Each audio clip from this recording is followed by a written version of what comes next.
नमस्कार स्वतंत्र आलोचना को स्वागत करुच्ची मु प्रशांत। स्वतंत्र आलोचना रे बेस गुरुत्वपूर्ण विषय रही। गुरुत्वपूर्ण विषय या जहाँकि एबे लोकों उपरे चड़क पकईला से वर्तमान स्थिति रे मुक्ति पाइबाकू जाउछन्ति जनसाधारण माने। पीयूसीसी अर्थात प्रदूषण सर्टिफिकेट रो आवश्यकता बाध्यतामूलक करथिले राज्य सरकार। विशेषकर गाड़ी क्षेत्र में जानवाहन क्षेत्र में यह परिवहन विभाग कार्यकारी करथिला, किंतु वर्तमान स्थिति रे राज्य सरकार को उपरे जेतेबेले मान्यवर हाईकोर्ट कर चाप पड़िला अर्थात पीयूसीसी कटकणारू मुक्ति पाइबाकू जाउछन्ति लोके। राज्य सरकार को पड़ी यह महंगा। राज्य सरकार जो निष्पत्ति नहीं हाईकोर्ट कर चाप पड़िला, हाईकोर्ट कर चाप पड़िला कोर्ट रे सत्यपाठ दाखल करी एथिरु मुक्ति देवा कथा कहिसंते सरकार।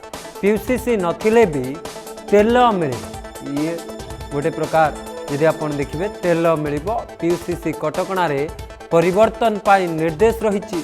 पीयूसीसी कटकणारू वर्तमान स्थिति रे लोके मुक्ति पाइबा को जाउछन्ति काहेकना आपण जानिछन्ति राज्य सरकार परिवहन विभाग राज्य सरकार निर्देश जारी करितिला जे आपण पीयूसीसी नथिले आपण तेल पकाई पारिबेनी। एवं ए विवाद जेतेबेले घनीभूत होला, विवाद जेतेबेले आगु को बढ़िला पर मुहूर्त रे पीयूसीसी को नहीं धीरे धीरे असंतोष व्यापिला। कहीं आम जाचे कि भाव में प्रदूषण सर्टिफिकेट टे लोक करने बार द्वार सुंडी पिंडा हल घंटा घंटा धरी लाइन लगेला। पर मुहूर्त राज्य सरकार गोटे परिवर्तन कले, ग्रीन कार्ड रो व्यवस्था कले, एमती तमाम व्यवस्था राज्य सरकार हाथ को नेले। किंतु वर्तमान परिस्थिति राज्य सरकार को यूटर्न नवा को पड़ी, अर्थात निष्पत्ति को प्रत्याहार करने को पड़ी। कहीं मान्यवर हाईकोर्ट एथिरे हस्तक्षेप कले एवं सुप्रीम कोर्ट कर निर्देश हो किंबा जो तमाम कारण गुड़िक रही से कारण गुड़िक नजर रे रखी वर्तमान प्रत्याहार करिछि परिवहन विभाग। राज्य सरकार सबु दिग को विचार कले एवं शेष में परिवर्तन करिसेंति। कहीं आपण जानिछन्ति दिने कटकणा बेस चढ़क थिला, लोकों पाई टेंशन बढ़ाइला। कहीं हजार हजार टंका लोकंकर चालन रही, अर्थात नियम भांगी थिवार कथा परिवहन विभाग दर्शाए। किए हेलमेट पिंधि नता हो, किए डबल बसई थिबा हो किमा कौनसी कारण सेमानंको उपरे गोटे यदि आपण देखिए चाप पड़ीला, किंतु से चापरू वर्तमान स्थिति रे मुक्ति पाइबा को जाउछन्ति जनसाधारण माने। एवं से दृष्टिकोण वर्तमान राज्य सरकार को जेतेबेले हाईकोर्ट सत्यपाठ मागिथिले से समय राज्य सरकार सत्यपाठ दाखल करिसेंति। अनेक दिन विचार कले, अनेक दिन विचार विमर्श कले एवं पर यदि आप देखिए ये निष्पत्ति नेबा को पड़ी राज्य सरकार को। एवं यही निष्पत्ति क्रमे राज्य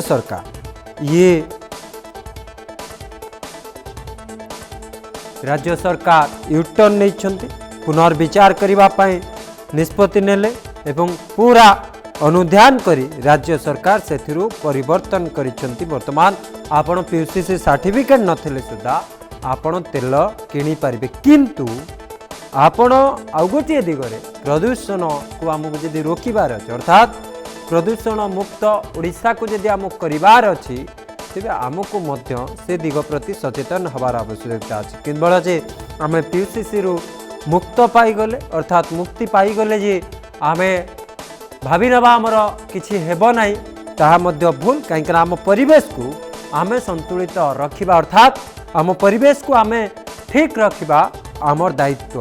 तेबे ए दृष्टिकोण राज्य सरकार जो पीयूसीसी लागू कर अर्थात राज्य सरकार जो कटकणा जारी करथिले किंतु सेथिरे सफल को नहीं मध्य प्रश्न उठितला। कहीं आपण जो माने पीयूसीसी करुथिले सेमानंकर जदि आपण देखिबे गोटे प्रकार समस्त को सर्टिफिकेट मिलुला ताकू नहीं मध्य प्रश्न उठिला जे प्रकृति रे कोन प्रदूषण रोकिबारे पीयूसीसी सफल हबो ना राज्य सरकार ये चालन जो आर्थिक बाकी रही से आर्थिक बाकी को कलेक्शन करबा पई ये बहाना नुहे तो पॉल्यूशन अंडर कंट्रोल सर्टिफिकेट अर्थात प्रदूषण को नियंत्रण रखिबार ये गोटे सर्टिफिकेट देवाकू चाहूले राज्य सरकार किंतु ये सर्टिफिकेट रे गोटे लोकंक प्रति जुलम रहिथिबार गंध आसिला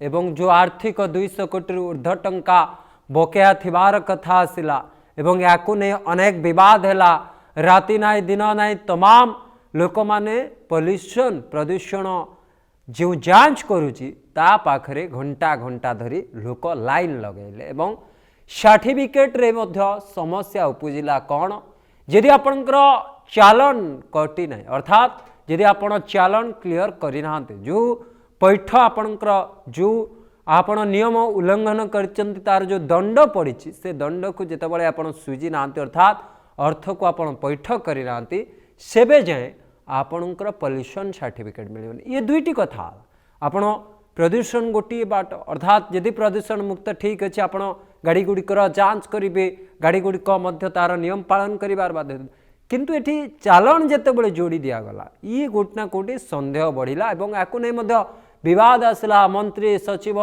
कमिशनर को नहीं प्रश्न उठिला एवं पर मुहूर्त मान्यवर हाईकोर्ट को निकट रे गोटे PIL फाइल है अर्थात हाईकोर्ट को द्वारस्थ हेले जे आमको न्याय दिंतु मान्यवर हाईकोर्ट को ठारू न्याय लोड़ा गला कहीं गोटे नियम रही आपण तेल सह कौनसी नियम को जोड़ी पारे अर्थात विशेषकर जो प्रदूषण कथा आसला पॉल्यूशन कंट्रोल सर्टिफिकेट कथा आसला से तेलर जो संपर्क करागला ताकू नहीं अनेक विवाद है अनेक घनीभूत है कहीं अनेक व्यक्तिंकर लक्षे लक्षे टंका बाकी रही कहार स्वल्प टंका बाकी रही से त्रुटि रही जे जदि गोटे व्यक्ति घर न बाहरी तार मध्य चालान कटी जदि किए हेलमेट पिंधि तार मध्य चालान कटी जदि किए 50 ରୁ 60 स्पीड रे जाइए हाई स्पीड रो चालान कटी एक कथा मध्य नजीर आसिला जहां नहीं लक्षे लक्षे लोकंकर अभियोग मध्य विभाग पे दाखल है जे आपण एभली त्रुटि कहीं ये कथा मध्य आसिला सामना को ये तमाम दिगरे गोटे निष्कर्ष शेष आसिला मान्यवर कोर्ट कर जे आपण तेल सह अर्थात आपण तेल लेन देन रे ये PUCC को आपण जोड़ी पारिबेनी अर्थात आपण PUCC जो रूल ऑफ रेगुलेशन करिसेंते सेतरे परिवर्तन आनिबा को पड़िबो ये निर्देश राज्य सरकार को जेतबेले जीवा को रहितला से समय राज्य सरकार निज आड़ू मानवर कोर्ट को निकट रे जेतबेले सत्यपाठ दाखल कले सेठी स्पष्ट कले जे आमे PUCC सहित कौनसी प्रकार तेल लेन देन को आ जोड़बू नहीं अर्थात लोके सेथिरु मुक्ति पाई परिबे कहीं आम जाचे एबे जानवाहन 4 चकिया हो 2 चकिया हो कि बड़ गाड़ी हो सबुथे आपण ट्रांसपोर्टिंग कथा कहे आपण गोटे स्थान अन्य स्थान को जीवार कथा कहे तमाम कथा रही नजीर रही तेबे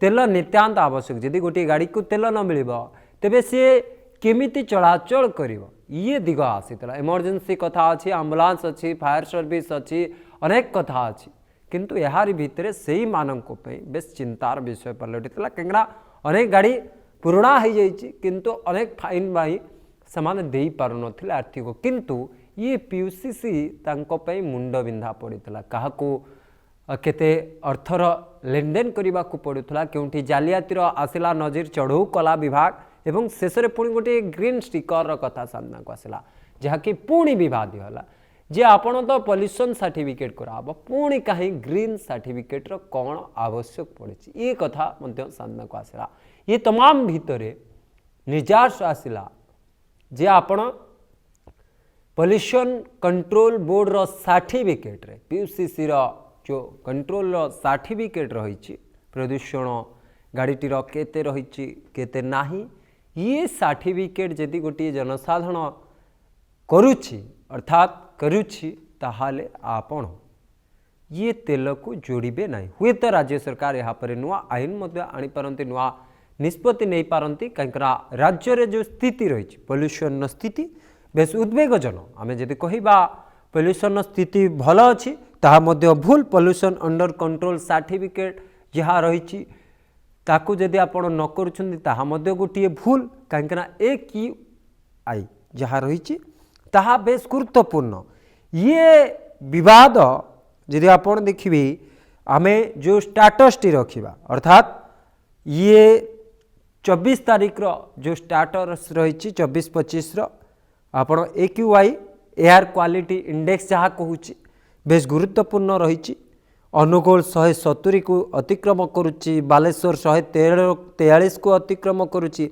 बड़बिल को 111 अतिक्रम करुच्ची बारिपदा 113 अतिक्रम करुच्ची AQI अतिक्रम करुच्ची एयर क्वालिटी कହାର केते रही खराब रही भुवनेश्वर 121 अतिक्रम करुच्ची आपण ब्रजराजनगर 152 अतिक्रम करुच्ची कटक 127 अतिक्रम करुच्ची कलिंगनगर 114 केन्दुझर 108 नयागढ़ एवं रायरंगपुर 62 राउरकेला 112 ये जो तमाम रही विशेषकर कहले जो बेस गुरुत्व रही एवं बेस एयर क्वालिटी कथा रही आम सहित परिवेशविद जोड़ी जयकृष्ण पाणिग्राही सर सर आपण को आलोचना को स्वागत करी ये आलोचना बेस गुरुत्वपूर्ण रही परिवेश रही जनता रही जो परिवहन विभाग निर्देश रही ये प्रथम कटकड़ा धीरे टिके कोहल होती अर्थात PUCC अर्थात पॉल्यूशन कंट्रोल बोर्ड सर्टिफिकेट जदि लोकटे पाई ताहले जाई से तेल नहीं था ये तो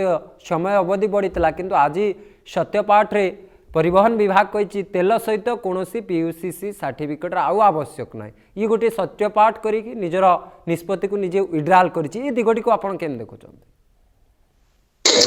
ठीक अच्छी एटा को नियंत्रण करवा हुए तो प्रैक्टिकली संभवपर है न था आज्ञा जेते लोक तेल पकेवा पाई तेल टांकी को जाउछंती समस्तंकर पॉल्यूशन कंट्रोल सर्टिफिकेट को तदारख करवा तेल टांकी लोकंक पक्षरे संभवपर हब नाही तेणु वास्तविक दृष्टि देखा गले ए सिद्धांत ठीक नथिला किंतु अन्य दिगटी प्रति आमे मध्य सचेतन रहिबा दरकार देखंतु जो भली भाबरे प्रदूषण मात्रा दिन को दिन वृद्धि पाई पाई चलछि विशेष करिकि सहरांचल मानकरे समग्र आम राष्ट्र रे बा देश रे 131 टी शहर को पूर्वरु चिन्हट करा जाइछि जोठी कि प्रदूषण मात्रा दीर्घ दिन 5 वर्ष अधिक समय धरी उच्च स्तर रे रहुछि जोटा विश्व स्वास्थ्य संगठन जो परिमाण गोटे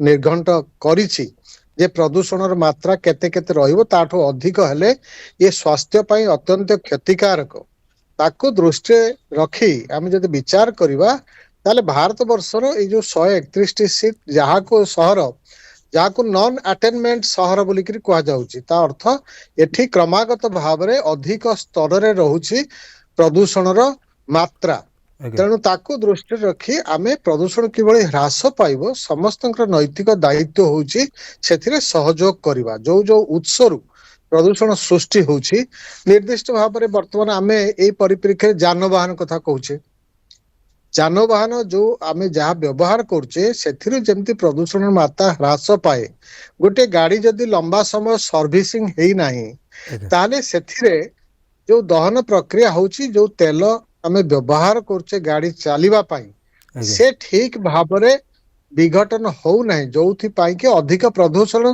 सृष्टि हबो तेणु गाड़ीटा सर्विसिंग हबा दरकार तार माइलेज अधिक देखेबा दरकार एटा हेले असुविधा किछ नाही किंतु ताहा जदि लोक थिबे ताले अधिक प्रदूषण सृष्टिर कारण हबो आमे जानिछे ए जो 131 टी शहर भितरु हम राज्य रे 7 टी शहर अंतर्भुक्त रहिछि भुवनेश्वर कटक बालेश्वर राउरकेला अनुगुल तालचेर और कलिंगनगर ये पूर्व चिन्हट है 7 टी शहर ताकू छाड़ी के आहरी बहुत गुड़े शहर अच्छी जोटी प्रदूषण मात्रा यथेष्ट अधिक रोचे चलित वर्ष शीत ऋतु रे बारंबार आलोचनार को परिधि को आसथिला भुवनेश्वर ठारू आरंभ करी बालेश्वर एवं तालचेर अनुगुल मध्य बारिपदा मध्य इत्यादि ये सब शहर जो अधिक प्रदूषण सृष्टि होची विभिन्न उत्सरु कल कारखाना हो बा निर्माण कार्य हो बा वर्ज्य पदार्थ को पोड़ी देवा द्वारा जो कणिका पदार्थ निर्गत होची विभिन्न उत्सरु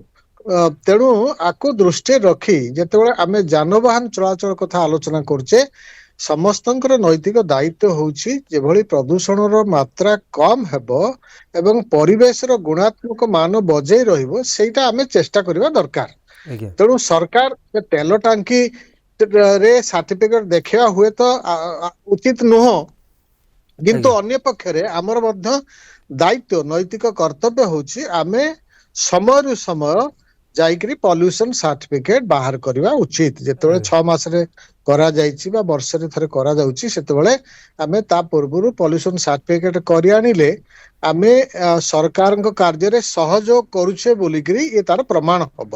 ଆଜ୍ଞା ନହେଲେ ଦିନକୁ ଦିନ ପ୍ରଦୂଷଣ ମାତ୍ରା ଯୋଉଭଳି ବୃଦ୍ଧି ପାଉଛି ଲୋକମାନେ ବିଭିନ୍ନ ଭାବରେ ରୋଗରେ ପ୍ରପୀଡ଼ିତ ହଉଛନ୍ତି।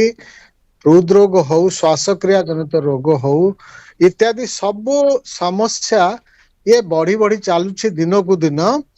ତେଣୁ ଆମେ ପ୍ରଦୂଷଣର ନିୟନ୍ତ୍ରଣ କରିବା ପାଇଁ, ହ୍ରାସ କରିବା ପାଇଁ ସହଯୋଗର ହାତ ବଢେଇବା ଏକାନ୍ତ ଜରୁରୀ ଅଟେ। ସାର୍ ଆଉ ଗୋଟିଏ ଦିଗରେ ଯେଉଁ ପ୍ରଦୂଷଣ ବୋର୍ଡ଼ର ସାର୍ଟିଫିକେଟ୍ ଆବଶ୍ୟକ ଯେତେବେଳେ ପରିବହନ ବିଭାଗ କହୁଛି, ପରିବହନ ବିଭାଗ ଆଉ ଗୋଟିଏ ଦାୟିତ୍ୱବୋଧତା ରହିଛି ଯେ ଆପଣ କଟକଣା ଯେତିକି ନକରି ଯଦି ସମସ୍ୟା, କାହିଁକିନା ଆମେ ପିୟୁସିସିରେ ଆଉ ଗୋଟିଏ ଯଦି ଯୋଡ଼ିଛନ୍ତି ଯେ ଚାଲାଣର କଥା, ଏଠି ତ ପିୟୁସିସି କରିବା ପାଇଁ ଅନେକ ଲୋକ ମଧ୍ୟ ଭୟଭୀତ ହେଉଛନ୍ତି ଯେ ଏତେ ଯଦି ତାଙ୍କର ଦଣ୍ଡ ପଡ଼ିଥିବ ସେମାନେ କେମିତି କାଟିବେ, ଏବଂ ଆଉ ଗୋଟିଏ ପଟେ ଯଦି ସଚେତନ ଆମେ ନ ହେବା ଆମ ବାୟୁମଣ୍ଡଳ ନଷ୍ଟ ହେବ, ଆମ ପାଇଁ ମଧ୍ୟ କ୍ଷତି ହେବ।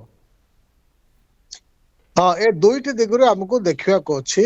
ଆଜ୍ଞା ଲୋକମାନେ ସହଜ ଭାବରେ ସରଳ ଭାବରେ ଯେଭଳି ତାଙ୍କର ଯାହାର ବି କିଛି ଜରିମାନା ଅଛି ଆଜ୍ଞା ପୂର୍ବରୁ ତାକୁ କିଭଳି ସେମାନେ ସହଜରେ ଆଜ୍ଞା ଦାଖଲ କରିପାରିବେ ସେ ପ୍ରକାର ବ୍ୟବସ୍ଥା ପ୍ରଶାସନ କରିବା ଦରକାର। ଆଜ୍ଞା ଲୋକମାନେ ବାରମ୍ବାର ଦୌଡ଼ିବା, ଏଠୁ ସେଠି ଦୌଡ଼ିବା, ହାରାସ ହବା ଏଭଳିଆ କାର୍ଯ୍ୟକ୍ରମ କୁ ନିରୁତ୍ସାହିତ କରାଯିବା ଦରକାର। ଲୋକମାନଙ୍କୁ ସହଯୋଗର ହାତ ବଢାଯିବା ଦରକାର ପ୍ରଶାସନ ତରଫରୁ।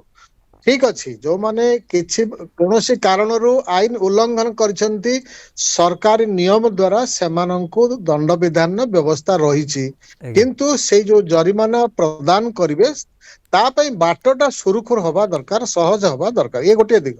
ଆଜ୍ଞା ଅନ୍ୟ ଦିଗରେ ଲୋକମାନଙ୍କର କର୍ତ୍ତବ୍ୟ ହଉଛି ଯେ ପ୍ରଦୂଷଣ ନିୟନ୍ତ୍ରଣରେ ସେମାନଙ୍କର ସହଯୋଗ ଏକାନ୍ତ କାମ୍ୟ। ଆଜ୍ଞା ସେମାନେ ଯୋଗଦାନ କରିବା ଦରକାର। ଆମେ ଦେଖୁଛେ ଭାରତ ବର୍ଷ, ସମ୍ପୂର୍ଣ୍ଣ ଭାରତ ବର୍ଷ ଏବେ ବାରମ୍ବାର ଆଲୋଚନା ହଉଛି ବିଶ୍ୱ ସ୍ତରରେ।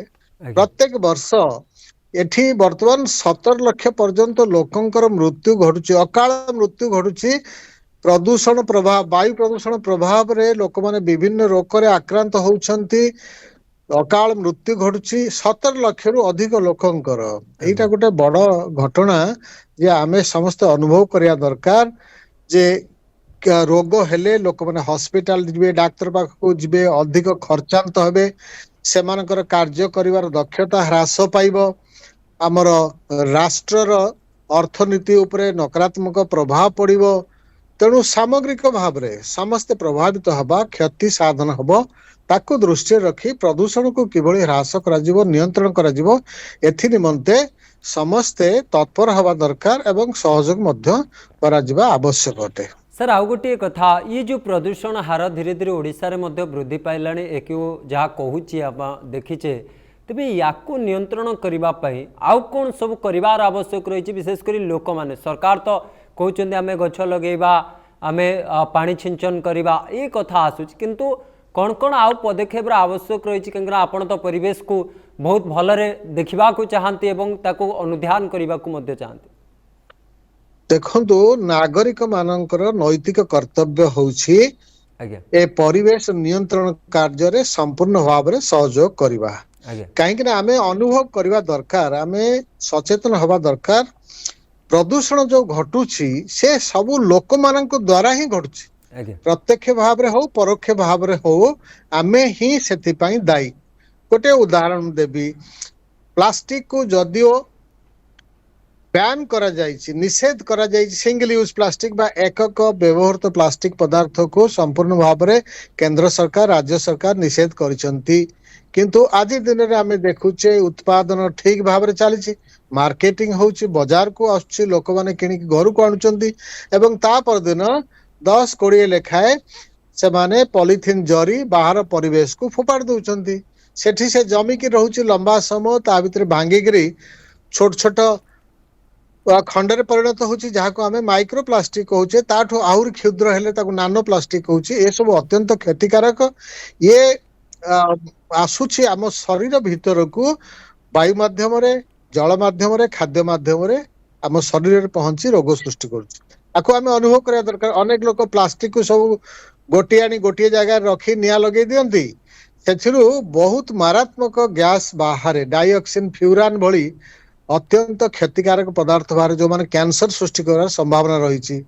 ଇଏ ଗୋଟିଏ ଉଦାହରଣ। ସେଇଭଳି ଅନ୍ୟ ବର୍ଜ୍ୟ ପଦାର୍ଥ ସବୁ ଠିକ ଭାବରେ ଆମେ ତାକୁ ନିଷ୍କାସନ କରୁନାହେଁ, ରାସ୍ତାରେ ଫୋପାଡ଼ି ଦଉଛେ, ତାକୁ ଲୋକ ଲଗେଇକିରି ନିଆଁ ଲଗଉଛନ୍ତି, ସେଥିରୁ ପ୍ରଦୂଷଣ ସୃଷ୍ଟି ହଉଛି। କଣିକା ପଦାର୍ଥ ଯାହାକୁ ଆମେ ଆଲୋଚନା କରୁଛେ, PM2.5, PM10 particulate matter, 2.5 particulate matter, PM10 ଇତ୍ୟାଦି ଆଜ୍ଞା ମାପୁଛେ, ଯୋଉ ପ୍ରତିଦିନ ଏୟାର କ୍ୱାଲିଟି ଇଣ୍ଡେକ୍ସ ବା ବାୟୁର ଗୁଣବତ୍ତା ସୂଚକାଙ୍କ ମାପୁଛେ, ଆଜ୍ଞା ଏଗୁଡାକ ସବୁ ସେଥିରେ ହିସାବ ହଉଛି। ଘର ତିଆରି ହଉଛି, ଆମେ ବାଲି, ଗୋଡି, ସିମେଣ୍ଟ ଇତ୍ୟାଦି ରାସ୍ତା ଉପରେ ପକଉଛେ, ଗାଡି ଚାଲୁଛି ଏବଂ ସେଥିରୁ ବହୁତ ପରିମାଣର କଣିକା ପଦାର୍ଥ ବା ଧୂଳିକଣା ବାୟୁମଣ୍ଡଳକୁ ଆସୁଛି। ବିଭିନ୍ନ ନିର୍ମାଣ କାର୍ଯ୍ୟରେ ରାସ୍ତା ଖୋଳା ଯାଉଛି, ସେ ମାଟି ସବୁ ଜମା ହେଇକି ରହୁଛି ରାସ୍ତା କଡରେ, ତା ଉପରେ ଗାଡି ଚାଲିଛି, ପୁଣି ସେଇଭଳି ସବୁ ଧୂଳିକଣା ସୃଷ୍ଟି ହଉଛି। କଳକାରଖାନା ରହିଛି, ବହୁତ ପୁରୁଣା, ସେଠି ଟେକ୍ନୋଲୋଜି ବା ମେସିନ ସବୁ ଲାଗିଛି, ଯୋଉଥିରୁ ଅଧିକ ପରିମାଣର ପ୍ରଦୂଷଣ ସୃଷ୍ଟି ହଉଛି। ଆଜି ମଧ୍ୟ ଆମ ଓଡିଶାରେ ଆଜ୍ଞା ଆପଣ ଜାଣନ୍ତି ଯେ ଖଣି ଖାଦାନ ବହୁତ ଅଛି, କୋଇଲା ଖଣି ବହୁତ ଅଛି, ଏଠୁ କୋଇଲା ଉତ୍ତୋଳନ ହଉଛି, ଆମ ରାଜ୍ୟ ଭିତରେ ବ୍ୟବହାର ହଉଛି, ବିଦ୍ୟୁତ ଶକ୍ତି ଉତ୍ପାଦନ ପାଇଁ ବାହାରକୁ ମଧ୍ୟ ଯାଉଛି। ଆଜ୍ଞା ଏଥିରୁ ବହୁତ ପରିମାଣର ପ୍ରଦୂଷଣ ସୃଷ୍ଟି ହଉଛି। ତେଣୁ ଏ ସବୁ ବିଷୟକୁ ଯଦି ଆମେ ବିଚାରକୁ ନବା, ତାହେଲେ ବିଭିନ୍ନ ଉତ୍ସରୁ ପ୍ରଦୂଷଣ ଦିନକୁ ଦିନ ବୃଦ୍ଧି ପାଇବାରେ ଲାଗିଛି।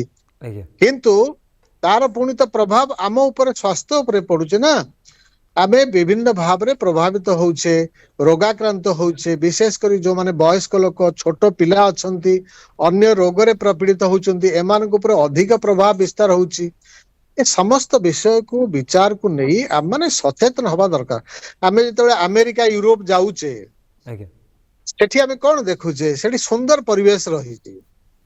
କାହିଁକି ନା ସେଠି ପ୍ରଦୂଷଣକୁ ସମ୍ପୂର୍ଣ୍ଣ ଭାବରେ ନିୟନ୍ତ୍ରଣ କରାଯାଇଛି। ସେ ଲୋକମାନେ ସେମାନଙ୍କ ପରିବେଶ ବିଷୟରେ ବହୁତ ସଚେତନ ଅଛନ୍ତି। ପରିବେଶର ଗୁଣବତ୍ତା କିଭଳି ମେଣ୍ଟେନ କରାଯିବ, ଭଲ ରହିବ, ସେ ବିଷୟରେ ସେମାନେ ସଚେତନ ରହିଛନ୍ତି। ତାଙ୍କର ପ୍ରତ୍ୟେକ ଦିନ କାର୍ଯ୍ୟକ୍ରମରେ ଏ ସବୁ ବିଷୟକୁ ସେମାନେ ଗୁରୁତ୍ୱ ଦଉଛନ୍ତି। ସେଥିପାଇଁ ସେମାନଙ୍କର ଭଲ ପରିବେଶ ରହିଛି।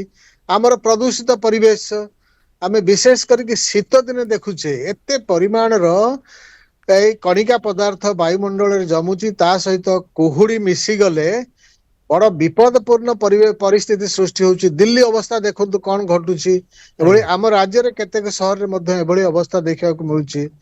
ଏ ସବୁ ଆମକୁ ସୂଚେଇ ଦଉଛି ଯେ ବର୍ତ୍ତମାନ ସମୟ ଆସିଛି, ଆଉ ଆମେ ଏସବୁ ଜିନିଷକୁ ନଜର ଅନ୍ଦାଜ ନ କରି ବହୁତ ଭାବରେ ଆକୁ ଗୁରୁତ୍ୱ ପ୍ରଦାନ କରିବା ଏବଂ ଏସବୁ ସମସ୍ୟାର ସମାଧାନ ପାଇଁ ଆମେ ସ୍ୱତଃପ୍ରବୃତ୍ତ ଭାବରେ ଜାଗ୍ରତ ହେବା ସହଯୋଗ ଦରକାର। କରିବା। ଆଜ୍ଞା ସାର୍, ବହୁତ ବହୁତ ଧନ୍ୟବାଦ ସାର୍, ଆପଣଙ୍କର ତମାମ ସୂଚନା ପାଇଁ। ଜୟକୃଷ୍ଣ ସାର୍ ଯୋଡ଼େଇଥିଲେ, ବିଷୟତ ଆଲୋଚନା କରୁଥିଲେ ପରିବେଶବିତ୍ ସାର୍, ଆପଣଙ୍କୁ ବହୁତ ବହୁତ ଧନ୍ୟବାଦ। ଯେମିତି କହୁଥିଲେ ସାର୍ଙ୍କର ପ୍ରତ୍ୟେକଟି କଥା ବିଶେଷ ଗୁରୁତ୍ୱପୂର୍ଣ୍ଣ ରହିଛି ଯେ ଆମେ PUCCରୁ ମୁକ୍ତି ପାଇଗଲେ ଯେ ଆମେ ପ୍ରଦୂଷଣକୁ ଭୁଲିଯିବା ତାହା ନୁହେଁ। କାହିଁକିନା ପ୍ରଦୂଷଣକୁ କେମିତି ଆମେ ମୁକ୍ତ କରିପାରିବା, ଯେମିତି ଆମେ ହାଇକୋର୍ଟଙ୍କର ସୁରକ୍ଷା ପାଇଲେ, ଅର୍ଥାତ୍ ହାଇକୋର୍ଟରୁ ଆମକୁ ସୁରକ୍ଷା ମିଳିଲା, ସେହିଭଳି ଆମମାନଙ୍କଠାରୁ ପ୍ରଦୂଷଣ ମୁକ୍ତ କରିବାର ଆବଶ୍ୟକ ରହିଛି। କାହିଁକିନା ଆମେମାନେ ଚାହିଁଲେ ପ୍ରଦୂଷଣ ମଧ୍ୟ ମୁକ୍ତ ହୋଇପାରିବ। PUCC ଅନ୍ୟ ବାଟରେ ଯାଉ, ପ୍ରଦୂଷଣ ସାର୍ଟିଫିକେଟ୍ କାଢ଼ି ନିଜର ଗାଡ଼ି କେତେ ପ୍ରଦୂଷିତ, କେତେ ଠିକ୍ ତାହାକୁ ମଧ୍ୟ ବିଚାର କରିବାର ଆବଶ୍ୟକ, ଯାହା ପରିବେଶବିତ୍ଙ୍କର ମତ। ସମୟ ସରିଛି, ସ୍ୱତନ୍ତ୍ର ଆଲୋଚନାକୁ ଏଇଠି ରଖିବା। ନମସ୍କାର।